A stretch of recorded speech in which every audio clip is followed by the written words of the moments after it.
Hello నమస్తే నేను మీ అక్షయ్. భారత్తో ఉద్రిక్తతల నడుమ పాకిస్తాన్కు ఐఎంఎఫ్ $1 బిలియన్ రుణాన్ని మంజూరు చేసింది.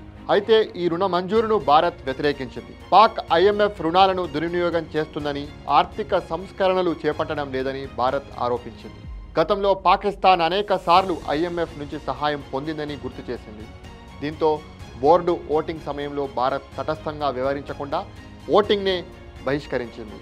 పహల్గామ్ దాడికి ప్రతీకారంగా పాకిస్తాన్లోని ఉగ్ర స్థావరాలపై భారత్ ఆపరేషన్ సింధూర్ పేరుతో దాడి చేస్తుంది. అయితే దీంతో భారత్పై పాకిస్తాన్ కూడా ప్రతిదాడులు చేస్తుంది. ఇది రెండు దేశాల మధ్య ఘర్షణకు దారితీసింది.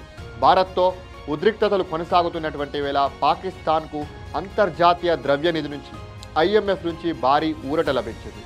ఆ దేశానికి $1 బిలియన్ రుణాన్ని తాజాగా మంజూరు చేసింది. అసలు భారత్ వద్దన్న పాకిస్తాన్కి ఐఎంఎఫ్ ఎందుకు రుణాలు ఇస్తుంది? పాకిస్తాన్ ఆ డబ్బును ఉగ్రవాదానికి ఉపయోగిస్తుందని చెప్పేసి భారత్ బాహాటంగానే విమర్శిస్తున్న ఐఎంఎఫ్ ఎందుకు పాకిస్తాన్కి ఆర్థికంగా సపోర్ట్ చేస్తుంది? అసలు ఎవరి ఐఎంఎఫ్? ఐఎంఎఫ్ అనేది ఇంటర్నేషనల్ మానిటరీ ఫండ్. మన భాషలో చెప్పాలంటే ప్రపంచానికి బ్యాంకు లాంటిది. దాదాపు 190 దేశాలు ఇందులో సభ్యులుగా ఉన్నారు. అందరూ ఈ బ్యాంకులో డబ్బు వేసి ఉంచడం జరుగుతుంది. ఇది ఎవరు నడుపుతారంటే పెద్ద దేశాలు. ఎక్కువ డబ్బు వేస్తే వాళ్ళకి ఎక్కువ పవర్ ఉంటుంది. ఉదాహరణకి అమెరికా ఒంటరిగా 16% ఓటింగ్ పవర్తో ఉంది. చైనా, జపాన్, జర్మనీ, భారత్ కూడా ఇందులో చాలా కీలకం. ఇప్పుడు విషయం పాకిస్తాన్ మీదకు వస్తే, పాకిస్తాన్ ఆర్థికంగా పూర్తిగా కూలిపోయిన దేశం. వాళ్ళకు డాలర్లు అయిపోయాయి. బయట నుంచి వస్తువులు కొనాలంటే డబ్బు లేదు. ద్రవ్యోల్బణం భయంకరంగా పెరిగింది.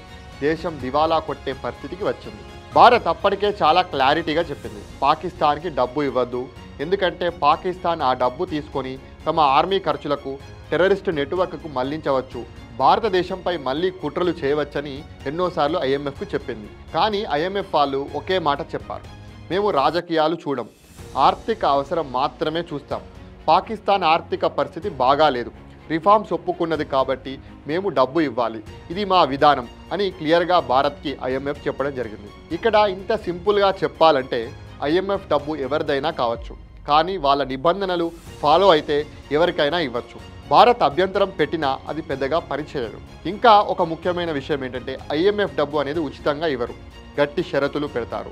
ఒకవేళ పాకిస్తాన్ ఆ షరతులను గౌరవించకపోతే ఆ తర్వాత ఇన్స్టాల్మెంట్స్ని ఆపేస్తారు. అందుకే ఐఎంఎఫ్ పాకిస్తాన్కి డబ్బు ఇస్తుంది. ఇది పొలిటికల్ నిర్ణయం కాదు, ఆర్థిక వ్యవహారం. భారత్ ఎంత చెప్పినా ఐఎంఎఫ్ తన నియమాల ప్రకారం ముందుకు వెళ్ళింది. మీకు ఈ విశ్లేషణ నచ్చితే లైక్ చేయండి, మీ అభిప్రాయాలను కింద కామెంట్లో చెప్పండి. మనం మళ్ళీ కలుద్దాం. Thank you.